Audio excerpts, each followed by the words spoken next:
നമുക്ക് പ്രത്യേകമായിട്ട് ആഗ്രഹിച്ച് പ്രാർത്ഥിക്കാം.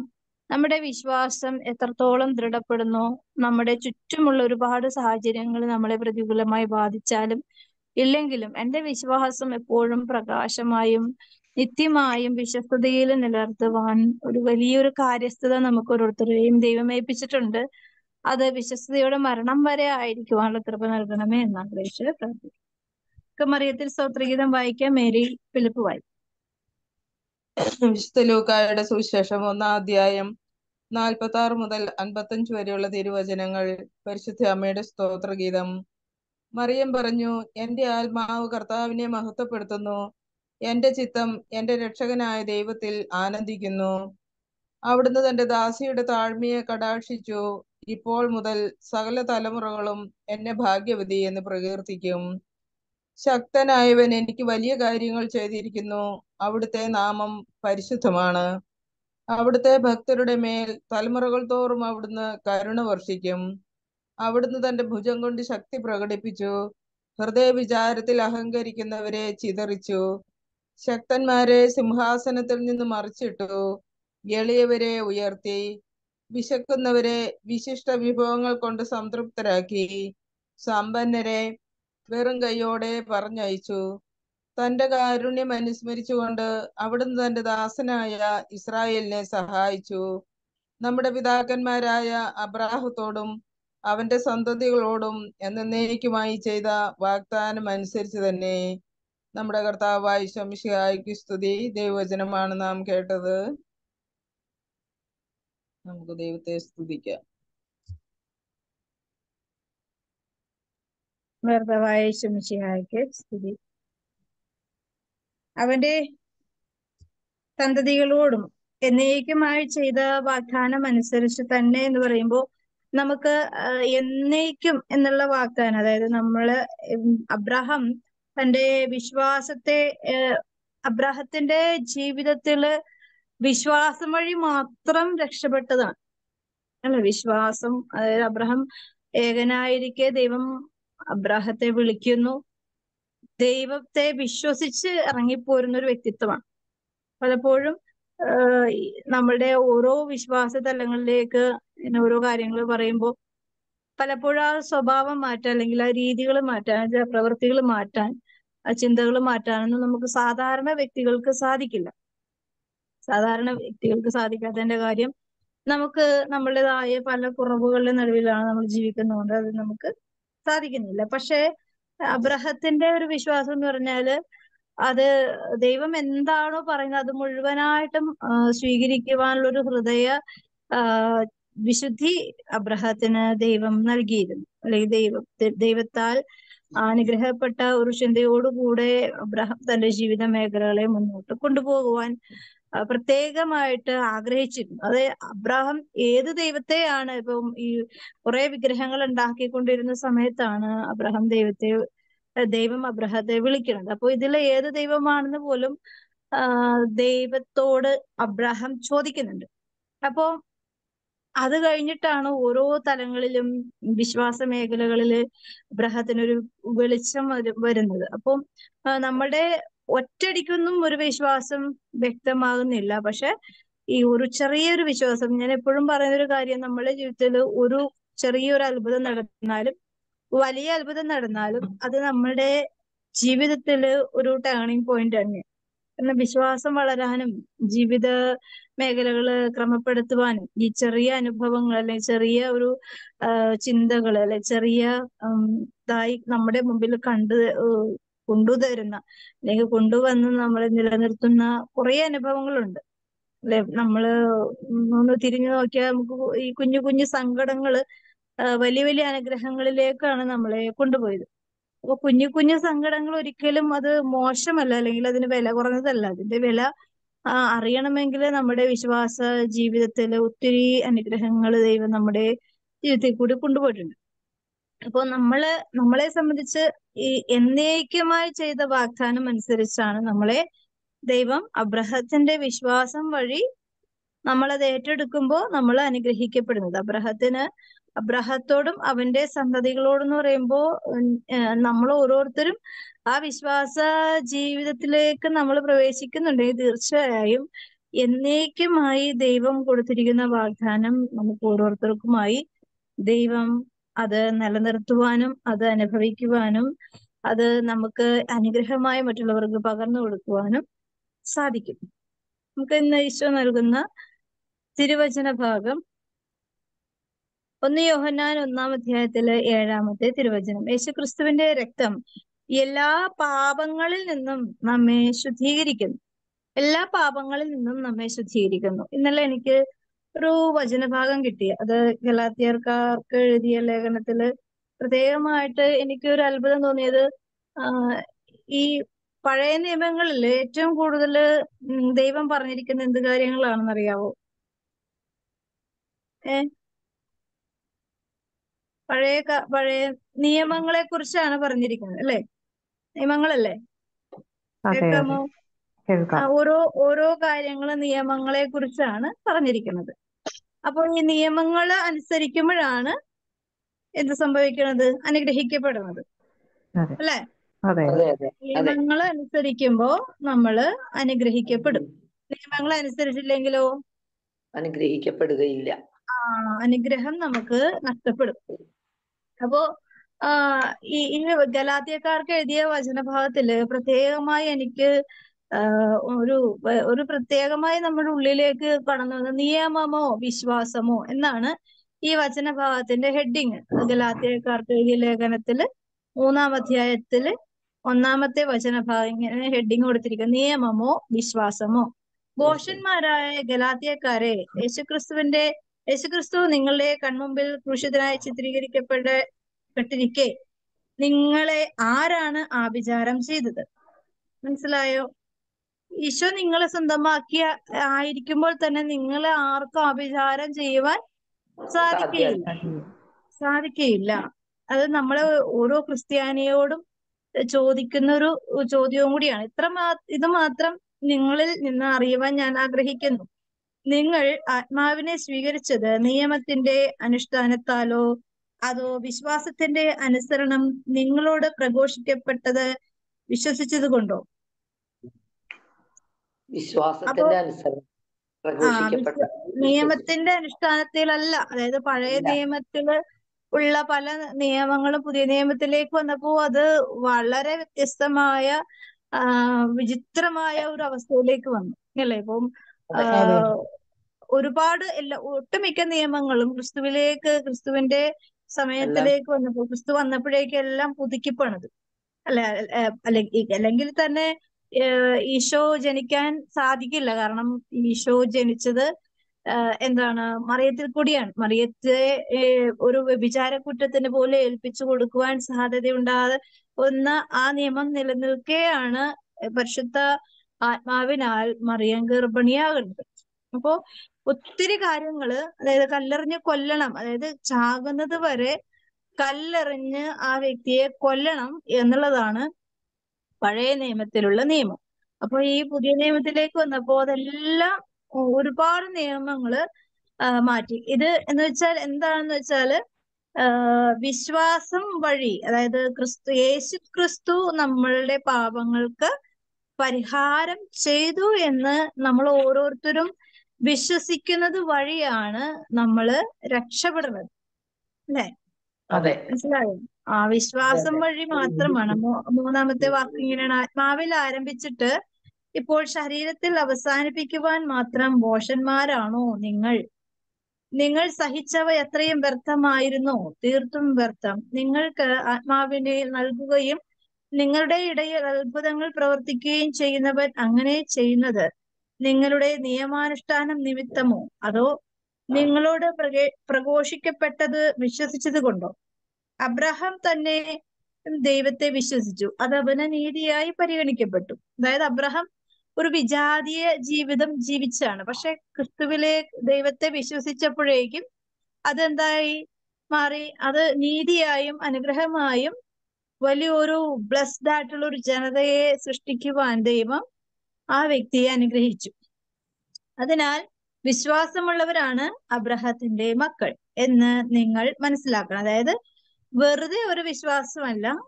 എങ്ങനെയുള്ള വിശ്വാസം? ഉറച്ച വിശ്വാസം. എങ്ങനെയുള്ള വിശ്വാസം? നമ്മൾ പാപിയായിരിക്കെ ക്രിസ്തുവിനെ ഞാൻ വിശ്വസിക്കുമ്പോ എന്റെ പാപം ക്രിസ്തു ഏറ്റെടുത്തു, അല്ലെങ്കിൽ ക്രിസ്തു ഏറ്റെടുത്തു കഴിഞ്ഞു എന്നുള്ളൊരു വിശ്വാസം. അല്ലാതെ വെറുതെ അതെ. ഒരു വിശ്വാസിയായിട്ട് ജീവിക്കാനല്ല കർത്താവ് ക്രിസ്ത്യാനിയായി ദൈവം നമ്മളെ വിളിച്ചിരിക്കുന്നത്.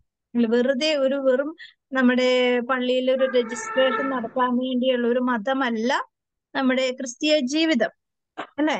അതിനൊരു വ്യക്തതയുണ്ട്, വ്യക്തമായ ചിന്തകളുണ്ട്, വ്യക്തമായ ജീവനുണ്ട്, വ്യക്തമായ വിശുദ്ധിയുണ്ട്, വ്യക്തമായ നിലനിൽപ്പുണ്ട്, എല്ലാം ഒരു വ്യക്തതയുണ്ട്. കാരണം എന്താണ്? ക്രിസ്തുവാണ് നമ്മളെ വീണ്ടെടുത്തത്. ക്രിസ്തു അതെ. ആരാണ്? ദൈവം. നമ്മുടെ അതായത് ക്രിസ്തു വെറുതെ ഈ ഭൂമിയിൽ വന്ന ഒരു കൊട്ടാരത്തിൽ ജനിച്ച് ക്രിസ്തു ഇങ്ങനെ വാക്കുകൊണ്ട് പറഞ്ഞ് എല്ലാം ക്ലെയിം ചെയ്ത് പോയതല്ല, അല്ലെ? അല്ല. ജനനം കൊണ്ട് തന്നെ ഓരോ ജീവിക്കാം. സെക്കൻഡും ഈ ലോകത്തിന്റെ മക്കൾക്ക് വേണ്ടി, പാപത്തിന്റെ ഭീകരതയിൽ പടുകുഴി കിടക്കുന്ന എല്ലാ മക്കൾക്കും വേണ്ടി ജനിച്ച സമയം മുതൽ മരണസമയം വരെ പരിഹാരം ചെയ്തുകൊണ്ടേയിരിക്കുകയായിരുന്നു, അല്ലേ? അതെ. ആണോ? അതെ, ഈ അതെ. ഒരു വിശ്വാസം വഴിയാണ് നമ്മൾ രക്ഷിക്കപ്പെടുന്നത്.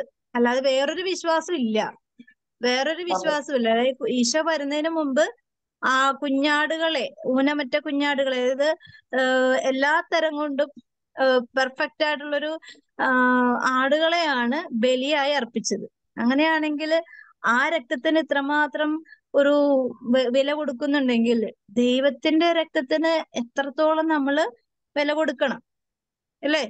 അതെ. മനസ്സിലാവുന്നുണ്ടോ? ഉണ്ട് ഉണ്ട് ഉണ്ട്. പോവുക.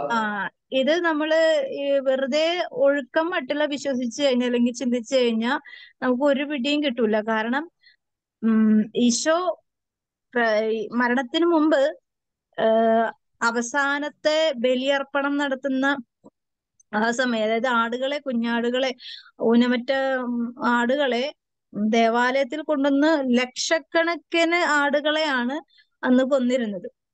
മനസ്സിലായോ? അവിടെ ഒരു ചാലായിരുന്നു, രക്തത്തിന്റെ ഒരു ചാല, എന്താണ്, വലിയൊരു ഒഴുക്ക് തന്നെയായിരുന്നു. ബ്ലഡ് ഇങ്ങനെ ഒഴുകിക്കൊണ്ടേയിരിക്കും, ഫുൾ ടൈം ഇങ്ങനെ ഒഴുകിക്കൊണ്ടേയിരിക്കും. എന്താണ്? ഡെയിലി വന്ന് പാപ മോചനത്തിനുള്ള ബലി അർപ്പിച്ചുകൊണ്ടേയിരിക്കുകയായിരുന്നു, അല്ലെ? പക്ഷേ അതെ. യേശുക്രിസ്തു ഈ ഒരു ബലിയോടുകൂടി ഈ കുഞ്ഞാടുകളുടെ രക്തത്തിന്റെ വില അങ്ങോട്ട് മാറ്റിവെച്ചു. അതിന് പകരം വെച്ചത് എന്താണ്? സ്വന്തം ജീവൻ. യേശുക്രിസ്തുവിന്റെ രക്തത്തിന്റെ വിലയാണ് അന്നു മുതൽ. അതുകൊണ്ട് ദേവാലയത്തിന്റെ തിരശീല കീറി എന്ന് പറഞ്ഞതിന്റെ ഒരു ആന്തരിക അർത്ഥം, യേശുക്രിസ്തുവിന്റെ രക്തത്താല് നമ്മളുടെ എല്ലാ പാപകടങ്ങളെയും മറക്കുവാൻ, അല്ലെങ്കിൽ പൊറുക്കുവാൻ, വീണ്ടെടുക്കുവാൻ സാധിക്കുമെന്ന്, ഈശോയുടെ രക്തത്താല് നമ്മളെ കഴുകി മുദ്ര വെച്ച് നമ്മളെ വീണ്ടെടുത്തു കഴിഞ്ഞു. പക്ഷെ ഇതെന്ത് വേണം? നമ്മളത് വിശ്വസിക്കണം. ഏറ്റെടുക്കണം. നമ്മളത് നമ്മളത് വിശ്വസിച്ച് ഏറ്റെടുക്കണം, അല്ലേ? അതെ. വിശ്വസിച്ച് ഏറ്റെടുക്കുക എന്നുള്ളതാണ് നമ്മളുടെ ഡ്യൂട്ടി. പിതാവിന്റെ സന്നിധിയിലേക്ക് നമ്മളെ എത്തിപ്പെടുത്താനായിട്ട് യേശുക്രിസ്തു വഴി, യേശുക്രിസ്തുവിന്റെ കുരിശുമരണം വഴി സാധിച്ചു.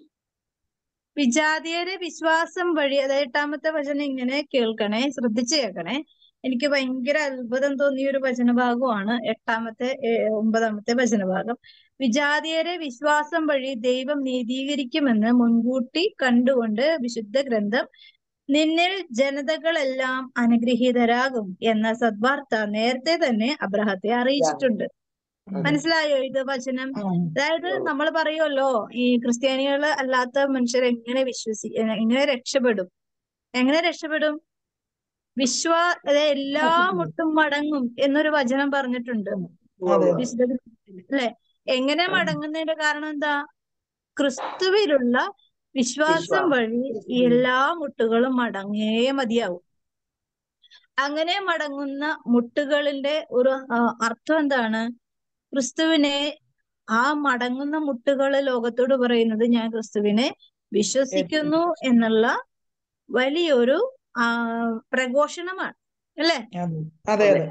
അതായത് ആരെ കുറിച്ചാണ്? വിജാതീയരെ വിശ്വാസം വഴി, അതായത് ദൈവത്തെ അറിയാത്ത മനുഷ്യരെ, വിജാതീയർ എന്ന് പറഞ്ഞാൽ നമുക്ക് ചുറ്റും ഒത്തിരി വിജാതീയരുണ്ട്, അവരെ ഈ വിശ്വാസം വഴി ദൈവം നീതീകരിക്കുന്നു. വിശ്വസിച്ചു കഴിഞ്ഞാൽ ദൈവമഹത്വം ദർശിക്കും. വിശ്വസിക്കുന്നവരുടെ കൂടെ ദൈവത്തിന്റെ അടയാളം ഉണ്ടായിരിക്കും. ഞാൻ ഇങ്ങനെ ഈ വിശ്വാസ വർഷം എന്ന് പറഞ്ഞൊരു വർഷം ഉണ്ടായിരുന്നല്ലോ നമുക്ക്, അല്ലേ? ആ ഓർമ്മയുണ്ടോ? ഞാൻ ഓർക്കാണ്, ശരിക്കും പറഞ്ഞ വിശ്വാസ വർഷങ്ങളിൽ കൊടുക്കേണ്ട വിശ്വാസ പ്രബോധനങ്ങള് വേണ്ട വിധത്തിൽ കൊടുത്തിരുന്നെങ്കിൽ ഈ കാലഘട്ടത്തിൽ കുറച്ചും കൂടി ഒരു ചിന്തകൾക്കും ധാരണകൾക്കും മിഥ്യാധാരണകൾക്കും അല്ലെങ്കിൽ അതിനെതിരെ വിശ്വാസത്തിനെതിരെ നിൽക്കുന്ന എല്ലാ അവസ്ഥകൾക്കും ഒരു എന്താണ് ഒരു വിടുതൽ കിട്ടിയാനെ, അല്ലേ? അതെ അതെ. ഓർമ്മയുണ്ടോ ആ വർഷം? വലിയ വലിയ കാര്യങ്ങളൊന്നും ചെയ്തതായിട്ട് എനിക്കൊരു ഫീലിംഗും തോന്നുന്നില്ല. കാരണം അത് കഴിഞ്ഞിട്ട് സമർപ്പിത വർഷം ഉണ്ടായിരുന്നു, കരുണയുടെ വർഷം ഉണ്ടായിരുന്നു. സമർപ്പിത വർഷമൊക്കെ ശരിക്കും അവര് ഇനാഗ്രേഷൻ ആയിരുന്നു, അപ്പടി ഇനാഗ്രേഷൻ ആയിരുന്നു. ഒരു ബർത്ത്ഡേ ആഘോഷിക്കുന്ന പോലെ ആയിരുന്നു ആ വർഷം. സമർപ്പിതർ എവിടെയും പ്രോഗ്രാമാണ് സമർപ്പിതരുടെ വർഷം എന്നും പറഞ്ഞു. ശരിക്കും ദൈവം അതല്ല ഉദ്ദേശിച്ചത്. സമർപ്പിത പ്രിപ്പയർഡ് ആവുക എന്നുള്ളതായിരുന്നു, അല്ലേ? ആണോ? സമർപ്പിതരെ പ്രിപ്പയർഡ് ആവുക വരാനിരിക്കുന്ന വിശ്വാസ പരീക്ഷണങ്ങളുടെ മുമ്പിൽ. അത് കഴിഞ്ഞിട്ട് എന്തെല്ലാം പ്രതിസന്ധികളാണ് സഭയിൽ നടന്നത്, അല്ലെ? ഈ എതിരെ, അതായത് നമ്മള് ഇപ്പൊ നമുക്കൊരു എന്താണ് ഇപ്പോഴത്തെ കാലഘട്ടത്തില് യുവജനങ്ങളിൽ വരുന്ന ഒരു പ്രശ്നം എന്ന് വെച്ചാൽ അവർക്ക് ചെറിയൊരു പ്രശ്നം കൊണ്ട് അവർ തകർന്ന് തരിപ്പണമായി പോവാണ്. ചെറിയൊരു പ്രശ്നം എന്ന് വെച്ചാൽ അത്രയും ഭയങ്കര സോഫ്റ്റ് ആയി പോയി അവരുടെ അതായത് ദീർഘവീക്ഷണമില്ല ചിന്ത. അതായത് ഒരു കുടുംബ ജീവിതത്തിലേക്ക് യുവജനങ്ങള് ഒരു ദാമ്പത്യ ജീവിതത്തിലേക്ക് വന്നു കഴിഞ്ഞാൽ 1 or 2 ആഴ്ച വളരെ സ്നേഹമായിരിക്കും, പിന്നെ കല്ലുകടിയാവും, പിന്നെ 1 മാസം 2 മാസം 1 വർഷമൊക്കെ ആകുമ്പോഴേക്കും ഒരു ധാരണയാകും, ശരിയാവില്ല, നമുക്ക് പിരിഞ്ഞേ മതിയാവൂ എന്നുള്ള ധാരണയാവും. പക്ഷെ ദൈവം കൂട്ടിയോജിപ്പിച്ചതാണെങ്കിൽ ദൈവത്തിന് അത് നിലനിർത്തുവാൻ ദൈവത്തിന് നന്നായിട്ട് സാധിക്കും, അല്ലേ? സാധിക്കോ? അതായത് സ്വന്തം ഇഷ്ടപ്രകാരം സെലക്ട് ചെയ്ത കാര്യത്തിനെ കുറിച്ച് എനിക്ക് കൃത്യമായിട്ട് അറിഞ്ഞുകൂടാ. പക്ഷെ ദൈവം അതിനെ കൂട്ടിയോജിപ്പിച്ചതാണെങ്കിൽ അതിന്റെ മേല് ദൈവത്തിന്റെ ശക്തമായ ഇടപെടലുകളുണ്ട്. ഞാനും എന്റെ സ്വന്തം ജീവിതത്തിൽ നിന്ന് എനിക്ക് മനസ്സിലായ ഒരു കാര്യം, ഞാനിങ്ങനെ ആലോചിച്ചിട്ടുണ്ട്, 1 വർഷമെങ്കിലും ഒരുമിച്ച് ജീവിക്കാൻ സാധിക്കുമോ എന്ന് ഇങ്ങനെ പല സമയത്തും ഇങ്ങനെ ചിന്തിച്ചിട്ടുണ്ട്. പക്ഷെ ഇപ്പോ 23 വർഷം കഴിഞ്ഞു എന്റെ കല്യാണം കഴിഞ്ഞിട്ട്. അപ്പൊ നമുക്ക് സാധിക്കുമോ എന്ന് ചിന്തിച്ചുകൊണ്ടിരിക്കുന്ന സമയത്ത് തന്നെയാണ് ഈ വർഷങ്ങൾ ഇങ്ങനെ കടന്നു പോയി ഇത്രയും വർഷം വരെ എത്തിയത്. മനസ്സിലായോ? പക്ഷെ ഈ കാലഘട്ടത്തിൽ അത്രയൊന്നും അങ്ങോട്ട് ഹെൽത്തി അല്ല ദാമ്പത്യ ജീവിതം.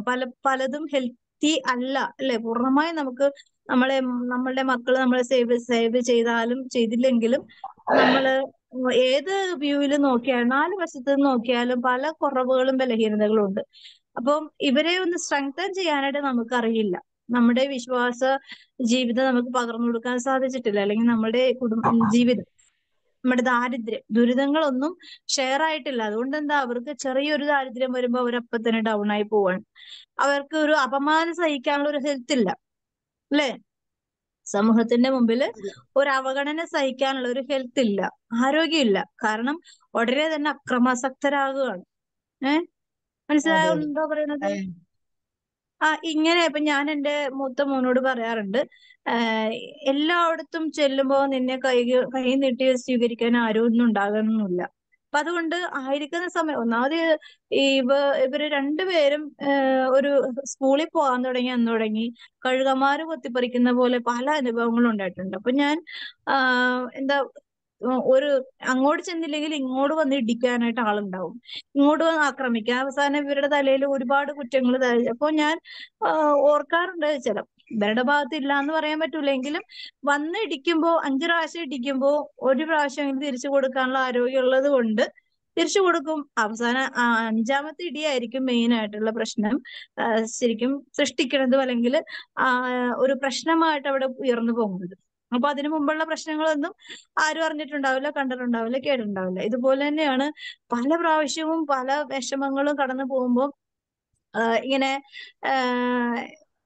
കണ്ടും കേട്ടിട്ട് പോവും. പക്ഷെ ഈ ഇത്രയും സഹിച്ചു നിൽക്കാനുള്ള ഒരു കരുത്ത് ഈ കാലഘട്ടത്തിലെ മക്കൾക്കില്ലേ? ഇന്നലെ എന്റെ ഇളയ മോന്റെ സ്കൂളില് ഇങ്ങനെ ഒരു പ്രശ്നം ഉണ്ടായെന്ന് പറഞ്ഞു. വെറുതെ ഒരു തുള്ളി കുറച്ച് വെള്ളം ഇങ്ങനെ ഇട്ടതാണ്. അപ്പൊ ഒരുത്തൻ വെള്ളം കുടിക്കണായിരുന്നു. അപ്പൊ കുടിക്കുന്ന വെള്ളത്തിന്റെ വാട്ടർ ബോട്ടിൽ ഒറ്റ തട്ട് കൊടുത്തു. അപ്പൊ അവന്റെ മുഖത്തും ഇങ്ങനെ കുടിക്കുന്ന സമയത്ത് തട്ടുമ്പോ അറിയാലോ, നിറയെ കയറാൻ പല സംഭവിക്കാം. അപ്പൊ അവന് ദേഷ്യം വന്ന് തിരിച്ചു കൊടുത്തു. അങ്ങോട്ടും ഇങ്ങോട്ടും തിരിച്ചു കൊടുത്തു. ഇപ്പൊ രണ്ടുപേരും ഹോസ്പിറ്റലിലാണ്. അപ്പം ചെറിയൊരു പ്രശ്നമാണ്, പക്ഷെ ഭയങ്കര ഒരു വലിയ പ്രശ്നത്തിലേക്ക് പോവാണ്. അതുപോലെ തന്നെ അപമാനിക്കപ്പെടുമ്പോ ശരിക്കും പിന്നെ സ്കൂളിലോട്ട് തന്നെ പോകാൻ പറ്റാത്തൊരവസ്ഥ, അല്ലെങ്കിൽ ജീവിത മേഖലകളിൽ മുഖമുയർത്തി സംസാരിക്കാൻ പറ്റാത്ത അവസ്ഥ, അങ്ങനെ പല പല സാമ്പത്തിക മേഖലകളിൽ വീണു പോയാൽ പിന്നെ ആത്മഹത്യയിലേക്ക് പോകാൻ ഇനി സാധിക്കുള്ളൂ എന്നുള്ള രീതിയിൽ ചിന്തിച്ചു പോകുന്നു. ഒരു ഒരു എന്താ ആധികാരികമായ ഒരു ആരോഗ്യം, ഉള്ളിൻ്റെ ഉള്ളിൽ ദൈവത്തിന്റെ ആ ഒരു സാന്നിധ്യം അല്ലെങ്കിൽ സഹായം നമുക്ക് അപേക്ഷിക്കണം. ഒരു വിശ്വാസത്തോടെ ദൈവം എന്നെ ഞാൻ വിളിച്ച് പ്രാർത്ഥിച്ച് എന്നെ സഹായിക്കാൻ ഉത്തരവാദി ദൈവവും കൂടിയാണ് എന്നുള്ള ഒരു ചിന്തയിലേക്ക് ഈ കാലഘട്ടത്തിന്റെ മക്കൾക്ക് വരാൻ വളരെ ദുർബലമായ അവസ്ഥയിലാണ് വിശ്വാസ ജീവിതം മുന്നോട്ട് പോകുന്നത്. അത് ക്രിസ്തീയ സമൂഹത്തിലാണെങ്കിലും മറ്റു മേഖലകളിലാണെങ്കിലും. അപ്പോ ഇവിടെ പറയുന്നത് എന്താ? വിജാതിയരെ വിശ്വാസം വഴി ദൈവം നീതീകരിക്കുമെന്ന് മുൻകൂട്ടി കണ്ടുകൊണ്ട് വിശുദ്ധ ഗ്രന്ഥം നിന്നിൽ ജനതകളെല്ലാം അനുഗ്രഹീതരാകും. എങ്ങനെ? അബ്രഹത്തിന് കൊടുത്തിരിക്കുന്ന ഈ വാഗ്ദാനത്തിന്റെ ഒരു കണ്ടന്റ് ആണ് ഈ വചനത്തില് പറയുന്നത് എന്ന സദ്വാർത്ത നേരത്തെ തന്നെ അബ്രഹത്തെ അറിയിച്ചിട്ടുണ്ട്. അബ്രഹത്തിന്റെ മക്കളാണ് എന്ന് പറയുന്നുണ്ടല്ലോ. അബ്രഹത്തിന്റെ മക്കളാണെങ്കിൽ എന്ത് ചെയ്യും? അബ്രാഹാം വിശ്വസിച്ച ദൈവത്തിൽ വിശ്വസിക്കും. പൂർണ്ണ മനസ്സോടുകൂടെ, പൂർണ്ണ ആത്മാവോടുകൂടെ, പൂർണ്ണ ഹൃദയത്തോടുകൂടെ ദൈവത്തെ വിശ്വസിക്കും. അല്ലെ? വിശ്വസിച്ചാൽ പിന്നെ സ്നേഹിക്കാതിരിക്കാൻ പറ്റോ? ഇല്ല, വിശ്വസിക്കും. വിശ്വസിച്ചു കഴിഞ്ഞാൽ പിന്നെ നമ്മളിപ്പോ നമ്മളുടെ മക്കളെ ഒരു വിശ്വാസം ഉള്ളതുകൊണ്ട് നമുക്ക് കൂടുതൽ സ്നേഹം ഉണ്ടാവും. അല്ലെ? ഇപ്പൊ നമുക്ക് എല്ലാ മക്കളും ഒരുപോലെ ആയിരിക്കണമെന്നില്ല. പക്ഷെ നമ്മൾ പറയുന്ന അനുസരിക്കുന്നത്, നമ്മളെ സഹായിക്കുമെന്ന് ഉറപ്പുള്ളത്, നമ്മൾ പറയുന്ന കാര്യങ്ങൾ കൃത്യമായി ചെയ്യുന്നവരെ നമുക്ക് കുറച്ചുകൂടി വിശ്വാസമായിരിക്കും. അല്ലേ? അതെ അതെ. അപ്പൊ നമുക്ക് അതിന്റെ ഒപ്പം തന്നെ ഉണ്ടാവുന്ന എന്താണ്? പാപമോചനം, സ്നേഹം ഉണ്ടാകും അവരോട്. അല്ലേ? അതെ. ഉണ്ടാവോ? ഒരമ്മയുടെ മക്കള് പല സ്വഭാവങ്ങളാണെങ്കിലും കൂടുതൽ കമ്മിറ്റഡ്, കൂടുതൽ ആക്ടിവേറ്റ് ആയിട്ടുള്ള വ്യക്തിത്വമുള്ള, കൂടുതൽ നമുക്ക് വിശ്വസിച്ചൊരു കാര്യം ഏൽപ്പിക്കാൻ പറ്റുന്ന വ്യക്തികളോട് നമുക്ക് കൂടുതൽ സ്നേഹം, കൂടുതൽ കരുതലും കൂടുതലും ഉണ്ടാവും. അത് ഉള്ളിലായിരിക്കും, ചിലപ്പോൾ പുറത്ത് കാണിക്കില്ലായിരിക്കാം.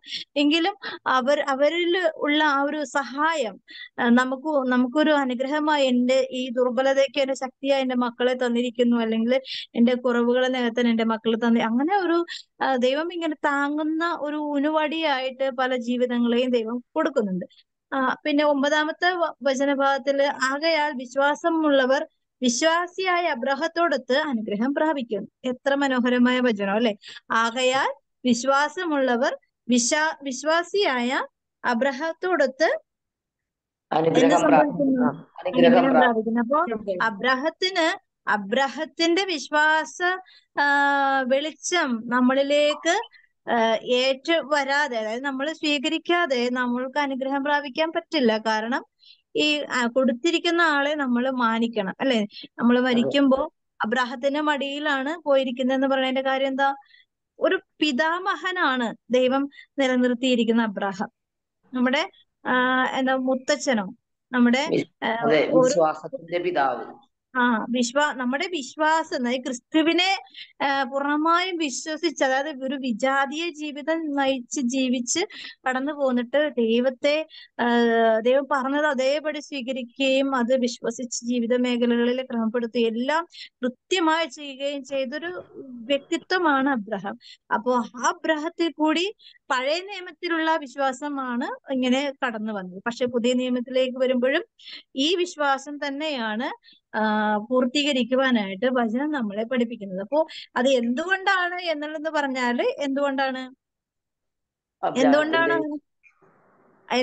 പറഞ്ഞാൽ ക്രിസ്തു നമ്മളെ വീണ്ടെടുത്തത് ജീവൻ നൽകിയാണ്. അല്ലേ? ക്രിസ്തുവിന്റെ ജീവൻ ഇപ്പൊ എന്നെ സഹായിക്കും എന്ന് ഒരു 10 പേര് പറഞ്ഞു. പക്ഷെ എന്റെ സഹായ സമയത്ത്, എന്റെ നിസ്സഹായതയുടെ പൂർണ്ണമായ ദുരന്ത മുഖങ്ങളിൽ നിൽക്കുമ്പോഴേക്കും എന്നെ സഹായിക്കുമെന്ന് പറഞ്ഞ 10 പേരും കൈയൊഴിഞ്ഞു കളഞ്ഞു, ഓരോ കാരണങ്ങൾ കൊണ്ട്. അപ്പൊ എന്ത് ചെയ്യും? 11ാമത്തെ ആള് എനിക്ക് അറിവില്ല. ആ അതെ, ആളാണ് ആര്? ദൈവം. എന്റെ ക്രിയേറ്റർ. അതെ, മനസ്സിലായോ? എന്റെ ക്രിയേറ്ററിലേക്ക് 10 പേരെയും കർത്താവ് തട്ടിക്കളയും. 11ാമത്തെ ആളായിട്ടായിരിക്കും ചിലപ്പോൾ നമുക്ക് ദൈവത്തെ കാണാൻ സാധിക്കുന്നത്. പക്ഷെ അവിടെ വെച്ചും 1ാമത്തെ ആളായിട്ടാണ് നമ്മൾ കാണേണ്ടിയിരുന്നത്. പക്ഷെ 11ാമത്തെ ആളായിട്ട് കണ്ടാലും എന്റെ വിശ്വാസം അവിടെ വേര് പിടിച്ചാല്, അവിടെ ഒരു ദൃഢത വന്നാൽ, അല്ലെങ്കിൽ എനിക്കൊരു പ്രത്യാശയോടുകൂടെ ദൈവത്തിന്റെ കണ്ണുകളിൽ നിന്നും എനിക്ക് ആവശ്യമായി കിട്ടും എന്നുള്ള ഒരു ഉറപ്പ് കിട്ടിയാല് എന്റെ വിശ്വാസം എന്ത് സംഭവിക്കും? നീതീകരിക്കപ്പെടും. എനിക്ക് അനുഗ്രഹമാക്കി മാറ്റുവാൻ ദൈവം. അപ്പൊ നീ എന്തേ എന്നെ നേരത്തെ അറിഞ്ഞില്ല എന്ന് ആദ്യം ചെന്ന് വന്ന് ചോദിക്കൂല. കാരണം എന്താ? എന്റെ ജീവിത മേഖലകൾക്ക് ദൈവത്തെ അറിയുവാനുള്ള അവസരങ്ങൾ ഉണ്ടായിരുന്നില്ല, സാഹചര്യങ്ങൾ ഉണ്ടായിരുന്നില്ല. ഇതൊന്നും വ്യക്തമായിട്ട് നമുക്ക് ഇങ്ങനെ കൊട്ടിഘോഷിക്കാന്ന് പറയാൻ പറ്റില്ലായിരിക്കും. കർത്താവ് നമ്മുടെ സാഹചര്യങ്ങളും ഞാനിപ്പോ ഞാനും എന്റെ ദൈവത്തോട് പറയും, എനിക്ക് എന്റെ ദൈവത്തെ അറിയുവാനായിട്ട് എന്റെ സാഹചര്യം എനിക്കുണ്ടായിരുന്നില്ല. എനിക്ക് എന്റെ ദൈവത്തെ കുറിച്ച് മനസ്സിലാക്കുവാൻ എന്റെ മുമ്പിലും പിമ്പിലും എന്റെ ജീവിത സാഹചര്യങ്ങൾ, ദൈവം എന്താണ്, ദൈവത്തിന്റെ കാര്യം എന്താണ്, ദൈവം എന്റെ ജീവിതത്തിൽ എന്താണ് സ്വാധീനിച്ചിരിക്കുന്നതെന്ന് പറഞ്ഞു തരാൻ ആരും ഉണ്ടായില്ല. അപ്പൊ എന്താ? എന്റെ 33 വർഷം വളരെ ഞെരുക്കത്തിൽ കൂടിയും വേദനയിൽ കൂടി ഞാൻ ദൈവത്തെ മറന്നും മനുഷ്യരെയും വെറുത്തും ഒക്കെ ജീവിച്ചു. പക്ഷെ ഒരു പിടിവലി വന്നപ്പോഴാണ് ഈ വ്യക്തി എന്നെ ഉപേക്ഷിച്ചാൽ പിന്നെ എനിക്ക് ജീവിക്കാൻ പറ്റില്ല എന്നുള്ള ഒരു ഉറപ്പ് എനിക്ക് മനസ്സിലായത്. പിന്നെ 33 വർഷം കഴിഞ്ഞപ്പോഴേക്കും ഈ ആള് എന്നെ സ്നേഹിച്ചാൽ മതി, അല്ലെങ്കിൽ ദൈവം എന്നെ കരുതിക്കോളും, എനിക്ക് മറ്റുള്ളവരെ സ്നേഹിക്കാനുള്ള സാഹചര്യവും, നമ്മളെ വെറുക്കുന്നവരെ നമുക്ക് എങ്ങനെ സ്നേഹിക്കാൻ പറ്റും എന്നുള്ള ഒരു ചിന്തയിലേക്ക് മാറി. അതുവരെ ഞാൻ ഒരു മനുഷ്യനെ സ്നേഹിക്കില്ല, ഞാൻ എന്റെ സ്വാർത്ഥതയിൽ ജീവിച്ച ഒരു വ്യക്തിത്വമായിരുന്നു. പക്ഷെ ക്രിസ്തുവിന്റെ ആ സ്നേഹത്തിന്റെ ഒരു തരിമ്പിന്റെ ഒരു തുള്ളി ചൂട് അനുഭവിച്ചപ്പോഴേക്കും ചിന്തകൾ മാറി, സ്വഭാവത്തിന് മാറ്റങ്ങൾ, സെക്കൻഡുകൾ മാറി. എന്താണ് ഇതുകൊണ്ടാ പറയുന്നത്, വിശ്വാസം എവിടെ കൂടിയാ വരുന്നത്? കൃപ വഴിയാ വരുന്നത്. മനസ്സിലായോ? നിയമം വഴി നമുക്ക് വിശ്വാസം വർദ്ധിപ്പിക്കാൻ പറ്റില്ല. അല്ലെങ്കിൽ വിശ്വാസം നമ്മുടെ ജീവിതത്തില് എങ്ങനെ വർദ്ധിപ്പിക്കാൻ പറ്റില്ല? നിയമം അനുഷ്ഠിച്ചുകൊണ്ട്. ഇപ്പൊ നമ്മള് രാവിലെ ഒരു റുട്ടീൻ ചെയ്യാണ്. അതായത് രാവിലെ പള്ളി പോകുന്നു, അത് കഴിഞ്ഞിട്ട് വീട്ടിൽ വന്ന് പ്രാർത്ഥിക്കുന്നു, അതിന്റെ ബൈബിള് വായിക്കുന്നു. ഇതിങ്ങനെ ഒരു ടൈം ടേബിൾ അനുസരിച്ച് ഞങ്ങൾ പോവാണ്. പക്ഷെ അത് നമുക്ക് ഒരു നിയമം, നമ്മളിൽ തന്നെ ഒരു പ്രാർത്ഥനാ നിയമങ്ങൾ ഇങ്ങനെ വെച്ചിരിക്കുകയാണ്. പക്ഷെ ആ വ്യക്തികൾക്ക് ചിലപ്പോ ക്രിസ്തുവുമായിട്ടൊരു ബന്ധം ഉണ്ടാകണമെന്ന് നിർബന്ധമൊന്നുമില്ല. ഉണ്ടോ? ഇല്ല. ഉണ്ടാകണമെന്ന് നിർബന്ധമില്ല. പക്ഷെ പ്രാർത്ഥിക്കുന്നേ ഇല്ല. വിശ്വാസ മേഖലകള് വലിയ വലിയ സംഭവമായിട്ടൊന്നുമില്ല. പക്ഷെ അവന്റെ ഹൃദയത്തില് ഒരു ചിന്തയുണ്ട്, ദൈവം ഉണ്ട് എന്നുള്ള ഒരു ചിന്തയുണ്ട്, അല്ലെങ്കിൽ ദൈവിക ചിന്തകളും വിചാരങ്ങളും നന്മകളും ഒക്കെ ഉണ്ട്. പക്ഷെ അവിടെ ദൈവത്തിന്റെ ശക്തിക്ക് പ്രവർത്തിക്കാനുള്ള ഒരു സാഹചര്യം ദൈവം ഒരുക്കി വെക്കുന്നത് നമ്മൾ പോലും അറിയാതെ ആയിരിക്കും, അല്ലെ? വിജാതീയരുടെ ജീവിതത്തിൽ എത്രയോ നിസ്സാര സെക്കൻഡുകൾ കൊണ്ട് കർത്താവ് മനുഷ്യരെ വീണ്ടെടുത്തിട്ടുണ്ട്. അപ്പം ദൈവത്തിന് എപ്പോ വേണമെങ്കിലും എങ്ങനെ വേണമെങ്കിലും പ്രവർത്തിക്കുന്നത്. ഡെയിലി പള്ളി പോയും പ്രാർത്ഥന ചൊല്ലിയും കുമ്പസാരിച്ചൊക്കെ ജീവിക്കുന്നവർ എത്രയോ കുനിഷ്ണം പറഞ്ഞാണ് പള്ളിയിൽ നിന്ന് ഇറങ്ങുന്നത്. എത്രയോ മോശമായ കാര്യങ്ങള് ആരെയൊക്കെ തട്ടി വീഴ്ത്താന്നും പറഞ്ഞുകൊണ്ടാണ് പള്ളിയിൽ നിന്ന് ഇറങ്ങുന്നത്. അപ്പോൾ ഡെയിലി പള്ളിയിൽ പോയ വിശുദ്ധമായി ഒരു നിയമം അനുഷ്ഠിക്കുന്നു എന്ന് മാത്രമേ ഉള്ളൂ. നിയമം അനുഷ്ഠിക്കുന്നു എന്ന് മാത്രമേ ഉള്ളൂ. പക്ഷെ വിശ്വാസം അവർക്ക് വളരുന്നില്ല. ഡെയിലി പള്ളി പോകുന്നവരെല്ലാവരും വിശ്വാസികളാണെന്ന് പറയാൻ എന്താ തെളിവ്? ഒന്നുമില്ല, ഒരു തെളിവുമില്ല. അതുകൊണ്ട് ഈ 10ാമത്തെ വചനത്തിൽ ഇങ്ങനെ പറയുന്നത്, നിയമാനുഷ്ഠാനത്തിൽ ആശ്രയം അർപ്പിക്കുന്ന എല്ലാവരും ശാപത്തിന് വിധേയരാണ്. അതായത് നിയമത്തെ മാത്രം ഇങ്ങനെ നിയമം ശുശ്രൂഷിക്കുന്ന കുറെ മനുഷ്യരുണ്ട്. അതെല്ലാ എല്ലാ ജീവിതങ്ങളിലുണ്ട്, എല്ലാ വ്യക്തികളിലുണ്ട്. സഭയിലുണ്ട്, സമൂഹത്തിലുണ്ട്, വൈദികരിലുണ്ട്, സന്യസ്തരിലുണ്ട്, കുടുംബജീവിതങ്ങളിലുണ്ട്. നിയമം മാത്രം കൃത്യമായിട്ട് നടക്കണം. പക്ഷേ അത് എന്താണ്? രക്ഷപ്പെടാനുള്ള ഒരു പഴുതോ രക്ഷപ്പെടാനുള്ള സൊല്യൂഷനോ പൂർണ്ണമായും നമുക്ക് അതിൽ നിന്ന് കിട്ടില്ല. എന്ന് പറഞ്ഞാല് എല്ലാവരും ശാപത്തിന് വിധേയരാണ്. കാരണം ക്രിസ്തുവിനെ വിശ്വസിക്കുന്നില്ല. മനസ്സിലായോ? ക്രിസ്തുവിലേക്കുള്ള ഒരു വിശ്വാസം ഈ നിയമം അനുഷ്ഠിക്കുന്നത് വഴി നമുത്തുന്നില്ല. അപ്പൊ ക്രിസ്തുവിനെ വിശ്വസിച്ചാലേ നിയമങ്ങള് അത് കൃത്യതയോടുകൂടെ മാറ്റാൻ പറ്റുള്ളൂ. കൃത്യത, അതായത് നിയമം എന്തിനാണ്? ഒരു ബ്രദർ പറഞ്ഞാണ്, നന്മ നിറഞ്ഞ മറിയമേ ചൊല്ലുമ്പോ നമ്മൾ എപ്പോഴും മുട്ടുകുത്തി നിന്ന് പ്രാർത്ഥിക്കണമെന്ന്. ഒരു നിയമം പറഞ്ഞാണ്, അത് മനസ്സിലാക്കണം. ഒരു ചെറിയൊരു എക്സാമ്പിൾ പറഞ്ഞാണ്. ആ വ്യക്തി മാതാവിനെ കുറിച്ച് ഒത്തിരി പ്രാർത്ഥിക്കുകയും മറ്റു കാര്യങ്ങളൊക്കെ ചെയ്യുന്ന ഒരാളാണ്. പക്ഷെ ആ വ്യക്തി പറയാണ്, നമ്മൾ നന്മ നിറഞ്ഞ മറിയമേ ചൊല്ലുമ്പോ എപ്പോഴും മുട്ടുകുത്തി നിന്ന് പ്രാർത്ഥിക്കണം. നമുക്കപ്പോ അതിനുള്ള സാഹചര്യം, ഇപ്പൊ നമുക്കിപ്പോ വീട്ടിലാണെങ്കിൽ അങ്ങനെ ചെയ്യാം. പക്ഷെ നമുക്ക് ഒരു യാത്രയിൽ പോവാണ്, നമ്മൾ എന്ത് ചെയ്യും? നന്മ നിറഞ്ഞ മറിയം ഓടിച്ചെന്ന് നമുക്ക് മുട്ടെത്തിക്കാൻ പറ്റുമോ? ഇല്ല. പറ്റില്ല. അപ്പൊ അവിടെ നിയമം തെറ്റിച്ചു. അപ്പൊ നമ്മൾ എന്ത് ചെയ്യും? അയ്യോ, മുട്ടുകുത്താനുള്ള സാഹചര്യം ഇല്ല, അതുകൊണ്ട് നന്മ നിറഞ്ഞ മറിയമേ ചൊല്ലണ്ട എന്ന് നമ്മള് വിചാരിക്കും. അത് എന്താ ഒരു വല്ലാത്തൊരു എന്താ, നമ്മുടെ വിശ്വാസം എത്രമാത്രം കപടമായി, അല്ലെങ്കിൽ നിയമത്തെ നമ്മൾ അതുപോലെ സ്വാധീനിച്ചുകൊണ്ട് നമ്മുടെ നല്ലൊരു സമയം പിശാച് തട്ടിയെടുക്കാനായിട്ടുള്ള ഒരു അവസരവും കൂടി. അപ്പൊ അതുകൊണ്ടാണ് ഈ ശാപത്തിന് വിധേയരാകുന്നു എന്ന് പറയുന്നത്. എന്തെന്നാ, അത് ഞാനൊരു ചെറിയൊരു എക്സാമ്പിൾ പറഞ്ഞു വെച്ചാല്, നമ്മൾ എല്ലാ കാര്യങ്ങളും നിയമം അനുഷ്ഠിച്ച് നമ്മൾ ജീവിച്ചു കഴിഞ്ഞാല് വിശ്വാസ മേഖലകളില് വളർച്ച വരും എന്ന് നമുക്ക് ഒരു ഉറപ്പും ഉണ്ടാവില്ല. അതുകൊണ്ടാണ് ഈശോ പറയണത്, നിയമാനുഷ്ഠാനത്തിൽ ആശ്രയം, അതായത് പൂർണ്ണമായും നിയമത്തിലാണ് കടിച്ചു തൂങ്ങി കിടക്കുന്നത്. ചിലവർ പാരമ്പര്യങ്ങളിൽ കടിച്ചു തൂങ്ങി കിടക്കും. പക്ഷെ വിശ്വാസ ജീവിതം വളരെ നികൃഷ്ടമായിരിക്കും. പാരമ്പര്യങ്ങൾ എന്ന് പറഞ്ഞാൽ ട്രഡീഷണൽ കാര്യങ്ങളെ കുറിച്ച് ഭയങ്കരമായിട്ട് വാദോരാതെ പറയും. പക്ഷെ വിശ്വാസ ജീവിതത്തിലേക്ക് വരുമ്പോൾ ഒരു തരി വിശ്വാസവും ഇല്ല, വിശുദ്ധിയില്ല, വിശ്വസ്തതയില്ല, ആത്മാർത്ഥതയില്ല, സത്യസന്ധതയില്ല. അവിടെ എന്താണ് ഉണ്ടെന്ന് പറയാൻ പറ്റുമൊന്നുമില്ല. പാരമ്പര്യങ്ങളുണ്ട്, അല്ലെ? ഒരു ക്രിസ്തീയ പാരമ്പര്യത്തിൽ വലിയ വലിയ കാര്യങ്ങളൊക്കെ ഭയങ്കര കൃത്യമായിട്ട് ചെയ്യും. പക്ഷെ എന്താണ്, വിശ്വാസ വെളിച്ചം, അല്ലെങ്കിൽ മറ്റുള്ളവർക്ക് പകർന്നു കൊടുക്കാൻ പറ്റുന്ന ഒരു വെളിച്ചം അവനിലില്ലെങ്കിൽ ആ പാരമ്പര്യം എന്തിനുപകാരപ്പെടും?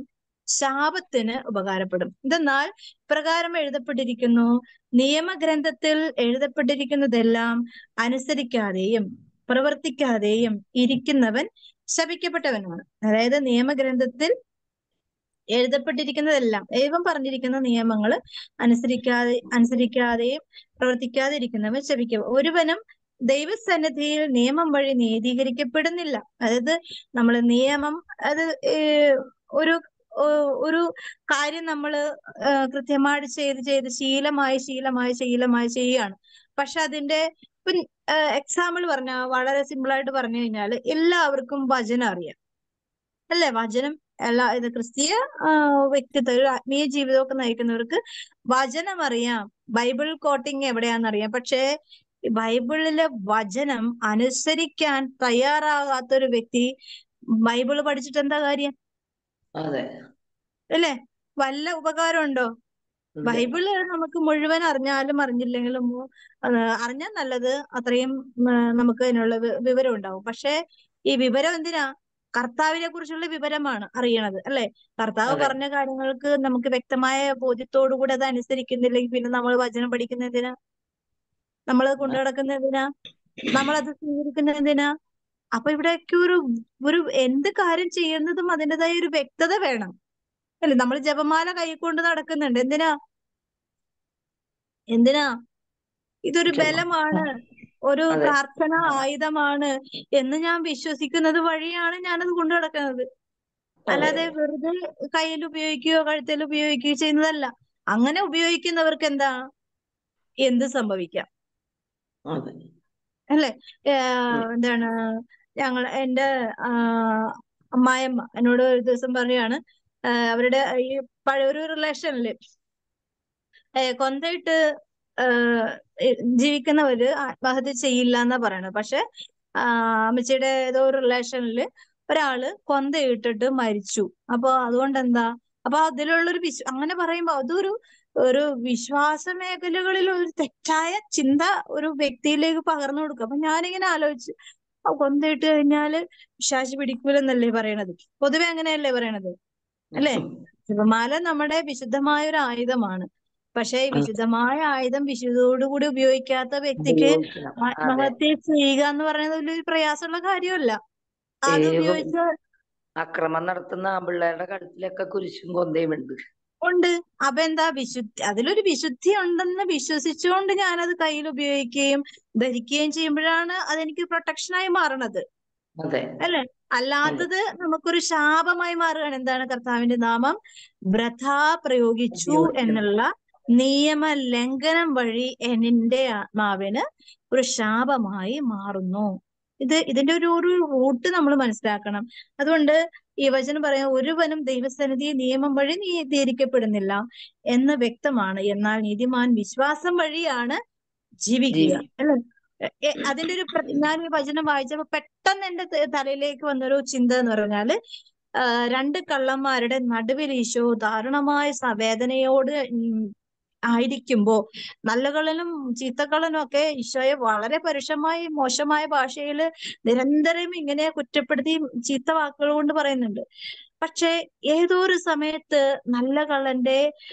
നല്ല കള്ളന് ഈശോയുടെ കണ്ണുകളിലേക്ക് നോക്കിക്കൊണ്ട് പെട്ടെന്നൊരു ചിന്ത വരികയാണ്. അവിടെ ഒരു കൃപയുടെ ഒരു നീർച്ചാല് കർത്താവിന്റെ കണ്ണുകളിൽ നിന്നും ഈ നല്ല കള്ളൻ സ്വീകരിക്കുകയും ഉടനെ തന്നെ ആ വ്യക്തിയിലൊരു ചിന്തകൾക്ക് എങ്കിലും നമ്മൾ പാപം ചെയ്തിട്ടാണ് ഈ വിഷമം, ഈ ഈ നരക മരണം നമ്മൾ അനുഭവിക്കാനിടയായത്. പക്ഷെ ഇവൻ അങ്ങനെയല്ല, ഇവരങ്ങനെ ജീവിച്ചതല്ല.